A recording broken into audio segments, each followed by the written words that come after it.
नमस्कार, मेरा नाम है कृष्णा मिश्र। आप देख रही हैं जनसत्ता फटाफट। चलिए नजर डालते हैं आज की बड़ी खबरों पर। विशेष गहन पुनरीक्षण यानी कि एसआईआर की घोषणा जल्द ही दिल्ली में होने की संभावना है।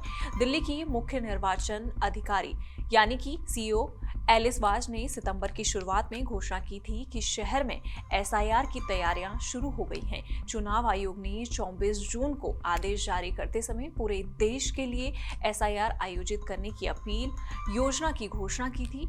इसकी शुरुआत बिहार से हुई थी क्योंकि राज्य में विधानसभा चुनाव होने वाले थे। इसके बाद चुनाव आयोग ने 9 राज्यों और 3 केंद्र शासित प्रदेशों के लिए कार्यक्रम की घोषणा की थी, लेकिन दिल्ली के लिए नहीं। चुनाव आयोग के सूत्रों ने बताया कि बाकी राज्यों और केंद्र शासित प्रदेशों में भी समय रहते इस पर विचार किया जाएगा। हालांकि इसकी घोषणा तुरंत होने की उम्मीद नहीं थी, लेकिन पता चला है कि अन्य राज्यों और केंद्र शासित प्रदेशों में तैयारियां जारी हैं।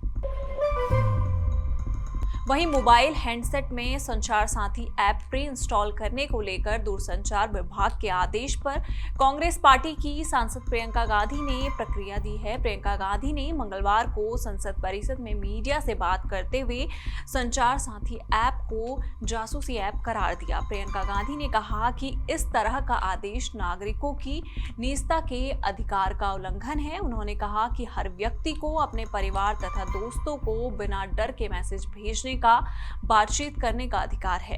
सरकार को हर बात देखना नहीं चाहिए। उन्होंने इसे देश पर तानाशाही जैसे दिखने का प्रयास बताया। प्रियंका गांधी ने कहा वो इस देश को हर रूप में तानाशाही में बदलना चाहते हैं। संसद इसीलिए काम नहीं कर पा रही है क्योंकि वो किसी भी बात पर चर्चा नहीं करना चाहते। विपक्ष को दोष देना बहुत आसान है। एक स्वस्थ लोकतंत्र चर्चा की मांग करता है।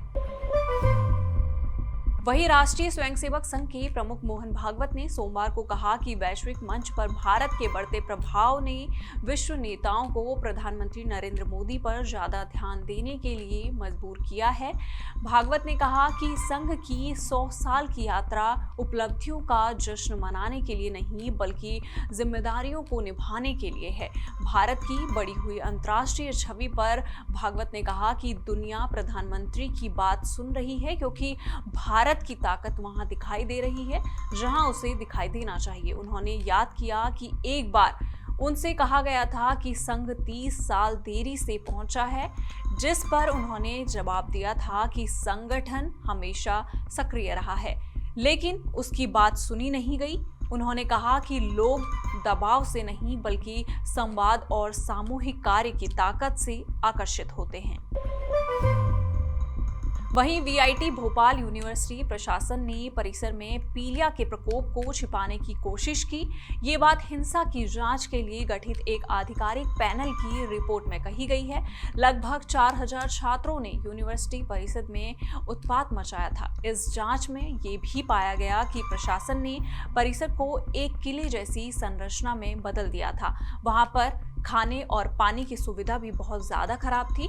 Madhya Pradesh private university regulatory commission ने हिंसा और आगजनी के बाद 3 सदस्यीय जांच समिति का गठन किया था।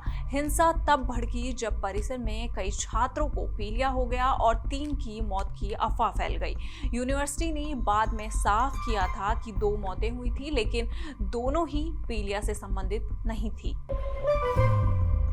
वहीं एंटरटेनमेंट की बात करें तो बॉलीवुड के दिग्गज अभिनेता धर्मेंद्र के निधन के बाद उनके फैंस के दिलों में ये बात का मलाल बहुत ज्यादा था कि सब कुछ बहुत जल्दी हो गया। उन्हें अपने पसंदीदा अभिनेता का अंतिम दर्शन भी नहीं करने दिया गया। अब हेमा मालिनी ने इसकी वजह बताई है। यूएई के फिल्म मेकर हमाद अल रेयामी से बातचीत के दौरान हेमा मालिनी ने बताया कि क्यों उन्होंने धर्मेंद्र का अंतिम संस्कार इतनी जल्दी कर दिया। हेमा मालिनी ने बताया, धर्मेंद्र अपनी पूरी जिंदगी में कभी नहीं चाहते थे कि लोग उन्हें कमजोर या बीमार देखें। उन्होंने अपना दर्द अपने करीबी रिश्तेदारों से भी छिपाया।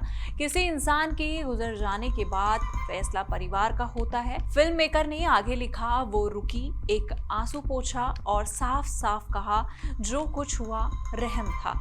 क्योंकि तुम उन्हें उस हालत में नहीं देख सकते थे। उनके आखिरी दिनों में उनकी हालत बहुत खराब थी, दर्दनाक थी।